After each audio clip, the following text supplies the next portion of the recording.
السيدات والسادة، السلام عليكم ورحمة الله وبركاته، وإلى حضراتكم موجز 7 صباحا من التلفزيون المصري. أصدر المجلس الأعلى للقوات المسلحة مرسوما بقانون رقم 123 ينص على إلغاء المادة الخامسة من قانون الانتخابات، وذلك للسماح للمرشح المنتمي لأحد الأحزاب بخوض الانتخابات على المقاعد الفردية.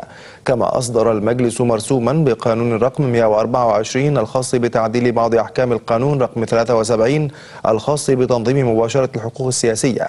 وتضمنت التعديلات المعاقبة بالحبس مدة لا تتجاوز 5 سنوات وغرامة لا تزيد عن 100,000 جنيه لكل من استعمل القوة أو التهديد لمنع شخص من إبداء رأيه في الانتخاب أو الاستفتاء أو لإكراهه على إبداء الرأي على وجه معين.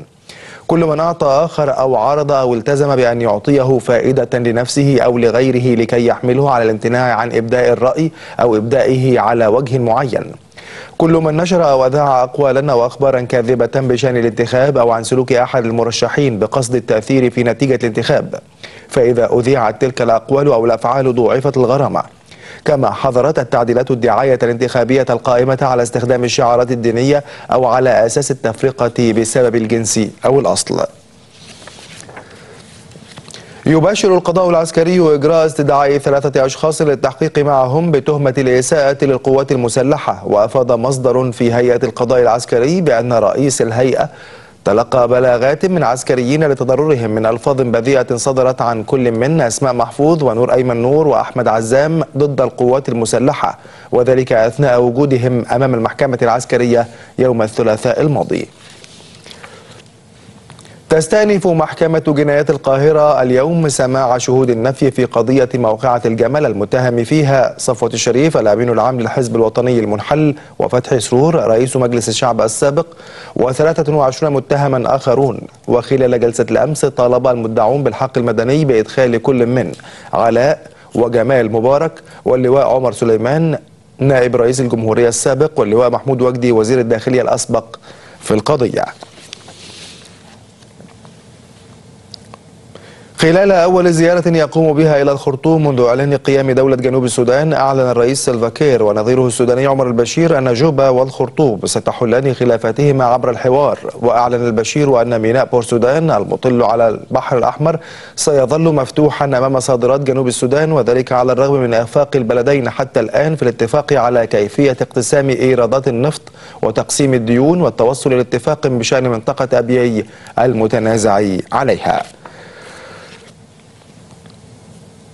شككت المعارضة اليمنية في مصداقية إعلان الرئيس علي عبد الله صالح اعتزامه التخلي عن السلطة قريبا. وكان التلفزيون اليمني قد بث خطابا للرئيس صالح قال فيه إنه ينوي ترك السلطة خلال أيام، إلا أن صالح أبدى عدم تسليم السلطة للمعارضة. مش إن احنا نشتري سلطة، أنا أرفض السلطة وسأرفضها في الأيام القادمة وسأتخلى عنها، ولكن هناك رجال من يمسكون السلطة، في هناك رجال صدقوا ما عهد الله عليه سواء كانوا مدنيين أو عسكريين سيمسكوا الوطن. في الأزمة السورية أفاد نشطاء بمقتل 9 أشخاص برصاص الأمن السوري، بينهم 5 خلال جنازة المعارض الكردي مشعل تمو الذي اغتيل أول من أمس شمال شرقي البلاد. كما أفاد المرصد السوري لحقوق الإنسان بانتشار قوات من الجيش في محيط حمص وسط مخاوف من شن عملية عسكرية. وفي الجانب الرسمي اتهم مصدر عسكري سوري من سماهم بمجموعات إرهابية مسلحة بخطف عميد متقاعد في الجيش شمال حماة. وإلى جبهة القتال في مدينة سرت الليبية، حيث ما تزال قوات المجلس الوطني الانتقالي تواجه مقاومة شرسة من القناصة التابعين لقوات العقيد الفار معمر القذافي. وأسفرت الاشتباكات خلال الأيام الثلاثة الماضية عن سقوط 18 قتيلا ونحو 300 جريح. وعلى صعيد الوضع في بني وليد، تواصل قوات الثوار الليبيين حصارها على المدينة استعدادا لاجتياحها.